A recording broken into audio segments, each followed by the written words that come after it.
Good morning everyone, I'm Dr. Chad Wilson. You're watching this video for ENGI 2304. And today I want to talk about your problem and background sections.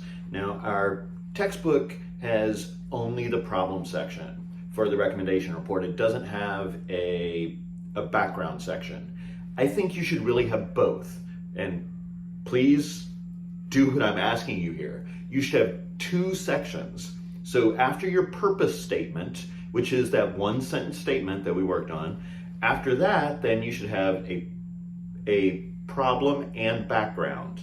And it should be divided into problem and background. They are different. Now our textbook has the problem being that the student has to do a report for their technical communications class. I don't think that's really the problem you should be focusing on. And when it comes to technical documents and technical presentations, the one part I really enjoy that I feel like I never get enough of is the problem, the explanation of the problem. In order to understand your solution, which in this case is recommending one of these choices, okay, wind or solar, self-driving or regular vehicles, etc. So in order to understand your solution, why one of those vehicles is necessary, one of those choices is necessary, we need to understand why. We need to understand the problem. Why are we talking about this in the first place? So the problem is not that you have to do a report for ENGI 2304.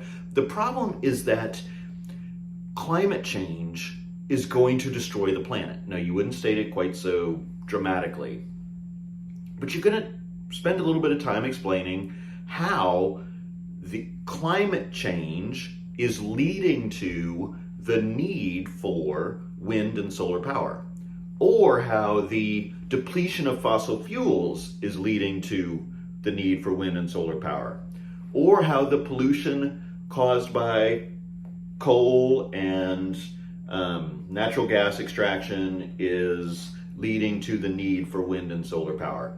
So you want to spend some time on that problem. Explain why the choices are necessary.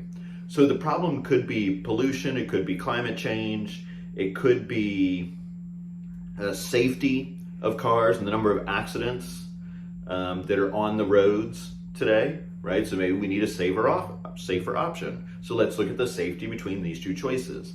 Or it could be the amount of oil that's consumed by regular vehicles. Now let's look at these two choices, hydrogen and electric vehicles. Okay, so spend some time on that problem because that will lead into your proposed solutions.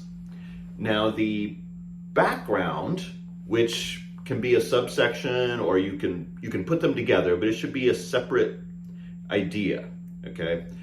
Meaning that you don't have to have a separate heading for it, but you should describe the problem and then describe the background. And most people jump over the background as well. How to think about background is what is necessary to understand the rest of the report. So it's not the history. That's not what it is. We do not need a history of vehicles. Okay? That does not lead from the problem to your proposed solutions. We do not need a history of windmills. That does not lead from the problem to your solution. We do not need to know when electric cars were invented. That does not lead from your problem to your solution. What we need to know is how they work.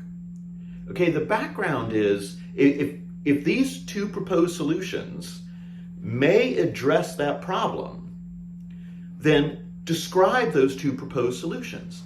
If you're talking about wind and solar power, then your background should describe how wind power works and then how solar power works, or how an electric car works and then how a hydrogen car works.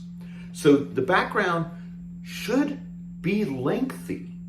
It can be up to half of the report, okay? And if your entire report is 10 double-spaced pages from introduction to conclusion, the background could be several pages of this. It can have figures in it. If you're going to describe how a windmill works, that shouldn't be just one paragraph. Really, people write entire books on this, and you're going to try to distill that into one paragraph? No, it should be several.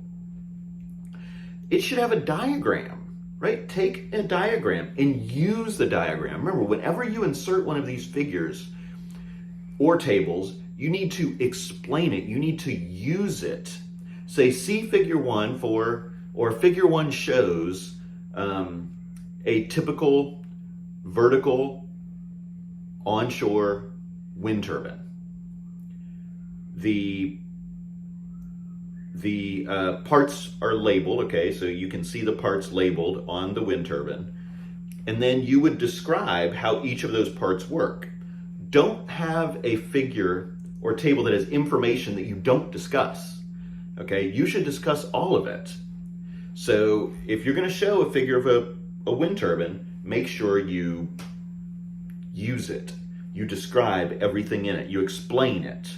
Use that diagram to help your explanation of how a wind turbine works. And then the same for solar panels. Okay, so you describe the problem. That's very important. We need to know why we need this in the first place. And then we need to know how those things work. How do self-driving cars work? How do electric vehicles work? How do hydrogen vehicles work? We need to know those things before we can understand how much pollution they emit, how safe they are, etc. We need to know how they work. So that's the background. Okay? Good luck. I look forward.